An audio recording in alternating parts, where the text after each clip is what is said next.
Hi everyone, welcome to my channel Bibbidi Bobbidi Books. My name is Ellie and today I'm going to be filming my Christmas book haul.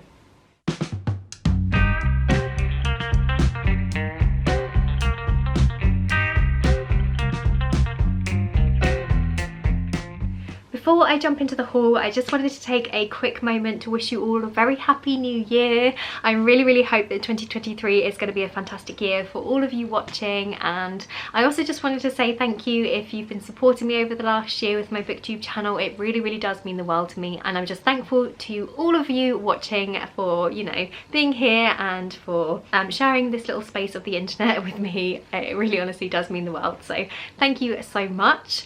And yeah, let's jump into the haul. So I was very fortunate to get quite a few books for Christmas. I feel like quite a lot of loved ones know that I'm a bookworm, so I tend to get quite a lot of books as presents, which is amazing. And I also treated myself to a few books as well. So I mean, if you can't treat yourself at Christmas, then when can you? So yeah, I've got quite a few books to chat you through today. They're predominantly fantasy books, but we've got a little bit of a mix in there, and I am so excited about all of them. So without further ado, I'm going to dive straight in with the first book. So the first book that I want to show you is The Sword of Keigen by M.L. Wang. So I was so excited to unwrap this on Christmas Day because I've been wanting to read this book for ages because I've heard nothing but fantastic things about this story, and yeah, I'm so excited to finally have it in my hands. So this is a standalone epic adult fantasy story and it's Japanese inspired, and all I really know about this story is that it's set in a place called the Sword of Keigen, which is this peninsula or this area which is governed by an emperor, and as far as I'm aware, the people who live in this area are quite traditional in their views, and they place a lot of emphasis on the military. So this is a military inspired fantasy, and in this world, if you are a man, you're kind of expected to join the army and to train to be a soldier, and if you're a woman, you're expected to become a housewife and to sort of play that role in society. So it's quite old-fashioned in that way. And what drew me to this story is the fact that we've got two perspectives, and the first one is a mother who is a housewife, and she also has a little bit of a mysterious past. And we also follow the perspective of one of her sons, who is a 14-year-old boy, and he is kind of obsessed with the army and the military. He loves everything about it. He's really excited to train to be a soldier, but he's also quite naive because he's never actually seen a war or been involved in a war, so he's got quite a rosy-eyed, rosy-coloured spectacles view of what it would be like. And I think throughout this story his eyes are opened to the reality of war and the violence of war, and it's quite a lot for him to take on board. And yeah, I'm just really interested in that dynamic. I love stories that have a strong female mother figure in, so I'm very excited about that aspect of this story. And I think there's quite a big emphasis in here on motherhood and what a mother will do to save her son or to prevent her son from coming to harm. So yeah, I'm really excited to get to this one. I think it's going to be fantastic. Okay, next we have another epic adult fantasy. This one is The First Binding by R.R. Verdi. So this recently came out, I think it came out last year, and it's the first book in a new epic fantasy series. And the reason why I popped this one on my Christmas wish list is because I've heard it likened to The Name of the Wind by Patrick Rothfuss, which is one of my favourite adult fantasy books. So as soon as I saw that comparison, I was like, I need to get my hands on this one because it sounds right up my street. It also has an incredible cover. I love the artwork on there, it's so cool. And yeah, I'm super excited about this one. All I know is that we follow one main protagonist, and it's him telling us his story, very much like Kavoth telling us his story in The Name of the Wind. But yeah, apart from that, I don't know huge amounts. I'm just going to read you a little bit from the synopsis. So it says, "All legends are born of truths and just as much lies. These are mine. Judge me for what you will, but you will hear my story first. I buried the village of Ampur under a mountain of ice and snow. Then I killed their god.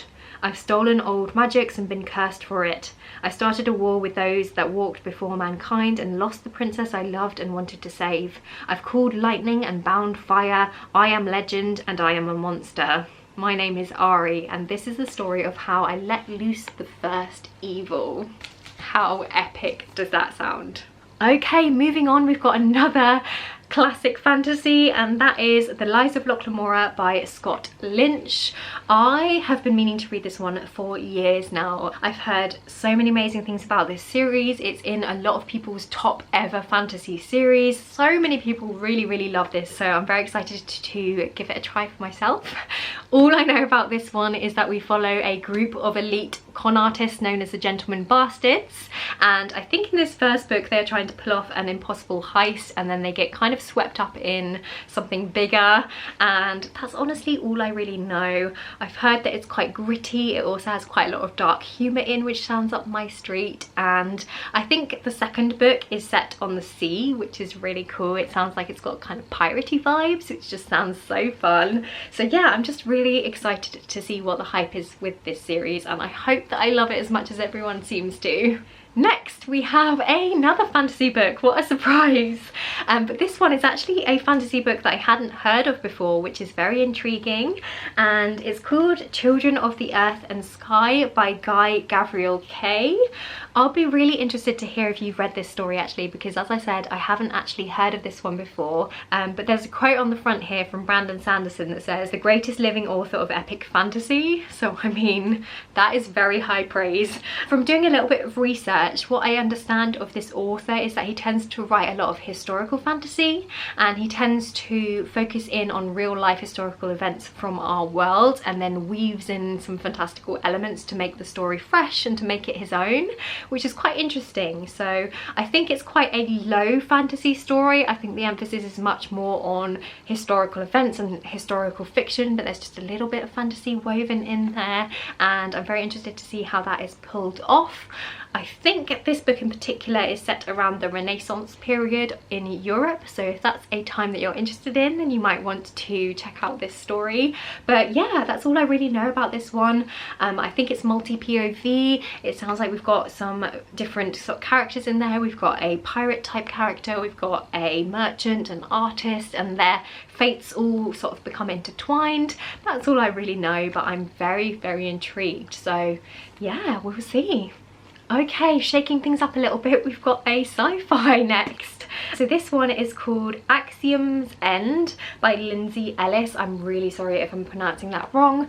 Again, this is another story that I hadn't heard of before, but I was gifted it by someone who I trust implicitly, so I'm sure that it is a fantastic sci-fi story. Science fiction is a genre that I haven't read a huge amount of, but I'm very interested to read some more of next year, so yeah, I'm very excited. I'm just going to read you from the back because I literally have no idea what this is about. So it says, "Truth is a human right. 2007, a leak revealing that the US government might have engaged in first contact has sent the country into turmoil, and it is all Cora can do to avoid the mess.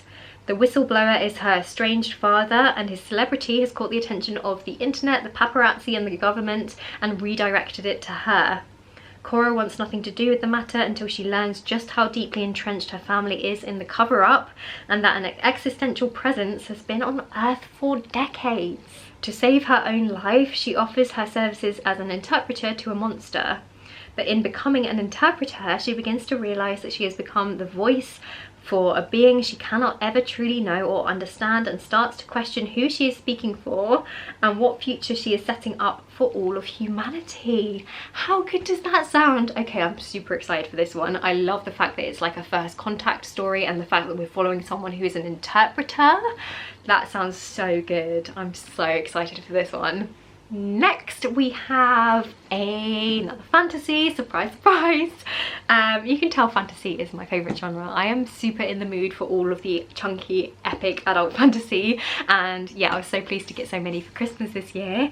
But the next book is Kings of the Wild by Nicholas Eames, or Ames.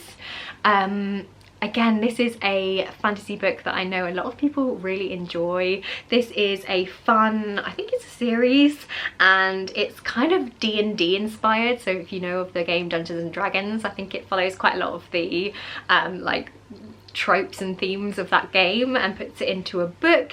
And it also follows a group of guys who are a little bit past it, so I think they used to be kind of these great sort of heroes, but they've kind of retired from that now and they've all aged up. I think they're all in their 40s or something, or over 40s, and they're all joining back together again for a final sort of hurrah or a final mission together.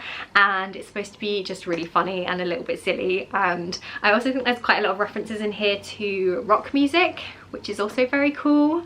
So yeah, I'm excited for this one. So it says on the back, Clay Cooper and his band were once the best of the best, the most feared and renowned crew of mercenaries this side of the Heartworld. Their glory days long past, the mercs have grown apart and grown old, fat, drunk, or a combination of the three. Then an ex-bandmate turns up at Clay's door with a plea for help, the kind of mission that only the very brave or the very stupid would sign up for. It's time to get the band back together. That just sounds so fun. I'm so excited for this one. Okay, so next up we have something a little bit different. We have a contemporary story that I have actually already read because it's only short and I read it more or less as soon as I got it. But this is a little book called She and Her Cat, and I'm not even going to attempt to pronounce the author's names here because I just know that I will butcher it. So I'll put the authors up on the screen for you so you can clearly see their names. But this is such a unique little story. I think it was originally an anime or a film, and it's been adapted into a book. It's translated from Japanese and it follows 4 women and their pet cats, and it's about, yeah, these different women, and they're all going through different things in their lives. They're all struggling with something. There's quite a lot of focus on loss and grief and mental health and loneliness, but also on connectiveness and togetherness and community and friendship. And it's ultimately really uplifting, although it does deal with some heavier topics. But what I really enjoyed about this little book is that we not only get the perspectives of the women in here, but we also get the perspective of their pet cats, which is just so fun. And I think I enjoyed those sections that were like from the viewpoint of the cat the most in this book, because it was just such a fun perspective, and it was really interesting seeing things from the angle of a pet and how they might interpret certain situations. So yeah, if you're looking for something a little bit different, if you're a cat lover, and if you think that this sounds great, then I just couldn't recommend it highly enough. I loved it. Okay, so next we have a self-published book. This one is called Winterset Hollow, and it's written by Jonathan Edward Durham. This is another book that I was given for Christmas that I knew nothing about before I got given it, but it sounds right up my street. It sounds so good. So yeah, this is a self-published book, and I think it's quite a sort of dark fantasy story, and it's got a like mystery horror elements to it, which, if you know me, that sounds right up my street. But yeah, I'm going to read you from the back. So it says, everyone has wanted their favourite book to be real, if only for a moment. Everyone has wished to meet their favourite characters, if only for a day. But be careful in that wish, for even a history laid in ink can be replayed in flesh and blood, and reality is far deadlier than fiction, especially on Addington Isle. Winterset Hollow follows a group of friends to a place that inspired their favourite book, a timeless tale about a tribe of animals preparing for their yearly end of summer festival. But after a series of shocking discoveries, they find that much of what the world believes to be fiction is actually fact, and that the truth behind their beloved story is darker and more dangerous than they imagined.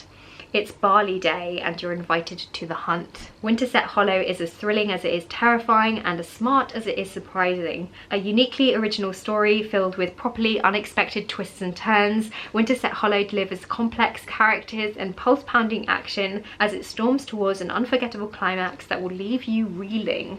How do you celebrate Barley Day? You run, friend, you run. Okay, so next we have this little book, which is a collector's edition of Scottish folk and fairy tales. So I was very kindly gifted this by my brother, and I think I'm going to start collecting these books because there are several of these collector's editions of sort of fairy tales, and they're all inspired from different places. So this is obviously Scottish folk and fairy tales, but I know there's also a Greek myths one, and I think there's like an Aztec one and an Egyptian inspired one, and I want to collect them all because they're so cute. So they're quite small, they've got the cutest little pattern on the front and back, and they also have gilded edges. So yeah, I'm so pleased that my brother got me this one, and I think it's going to be starting a little collection. So yeah, I probably will be getting some more of these beautiful books in the future. But yeah, I'm very excited to find out a little bit more about Scottish myths and fairy tales because I don't actually know that much about them. So yeah, that's going to be so fun. Next we have this tome.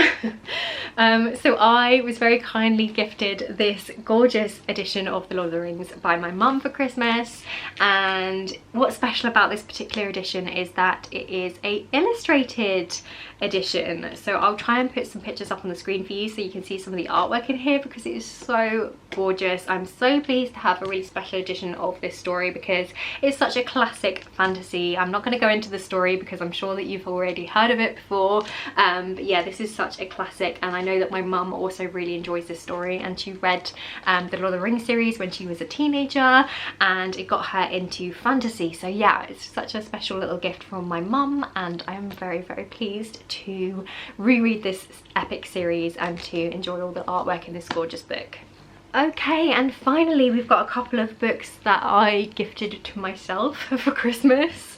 So the first one is this very special edition of Frankenstein by Mary Shelley. Frankenstein is one of my favourite classic books, and when I saw this copy of it I had to get it because underneath this little sleeve here you will see that it is such a gorgeous version of this book. It's got an amazing hardcover on here that looks kind of like an oil painting. It's so pretty. It also has gilded edges, and you won't be able to see this on the video, but it actually has a little bit of texture to it, like it's a little bit 3D on the front here, and I just thought this was such a unique copy of this book. I haven't seen any books like this, and so yeah, I had to get it to add to my collection because it's just so dang beautiful. I'm sure you've probably heard of Frankenstein before. It's a classic gothic horror story. We follow Dr. Frankenstein, who is trying to create life, and in doing so he creates what he believes to be a monster, and yeah, I feel like that's all you really need to know about this story, but what a cool edition. And then finally we have a manga. So this is Uzumaki by Junji Ito. This is a horror manga, and I was just really intrigued by the concept of this one because this follows some people who live in this isolated town that has become haunted or has become infected by not a person, not a being, but by a shape. So the town is kind of possessed by a spiral shape, and that's just such a strange idea that I just had to read the manga because I just want to know how that all works. And I have actually started this one, and I'm quite intrigued because so far it seems like we're following different characters, and we see how different people from this town are being affected by this spiral shape, and how some people are becoming quite obsessed with it and letting it kind of consume them and change their mind and eventually sort of change their body, and other people are trying to resist this spiral shape, and we see how that affects them as well. It's very strange, it's very bizarre, and there's lots of gross graphic body horror, so if that's not your jam you're not going to get on with this one. But I will try and put a couple of images on the screen for you to give you a little bit of a flavour of the style of artwork in here. And yeah, I'm so excited to read some more of Junji Ito because I've heard nothing but positive things about his horror manga, and I am intrigued. So yes, that is the last book in this haul. So I really hope that you enjoyed this Christmas book haul. Please let me know if you've read any of these books because I'd love to chat with you about them in the comments down below, or let me know if you're thinking of picking up any of these books after watching this haul. Let me know what you've got for Christmas, or if you just want to let me know that you're here and you're not sure what to right, you can always drop me an emoji, maybe a book emoji in the comments, and that way I can give you a little heart and I'll know that you're watching. So yeah, I've been talking for ages now, so I'm going to end this video here. Don't forget to like it if you liked it, subscribe if you want to see more from me, and I will see you in the next video. Bye!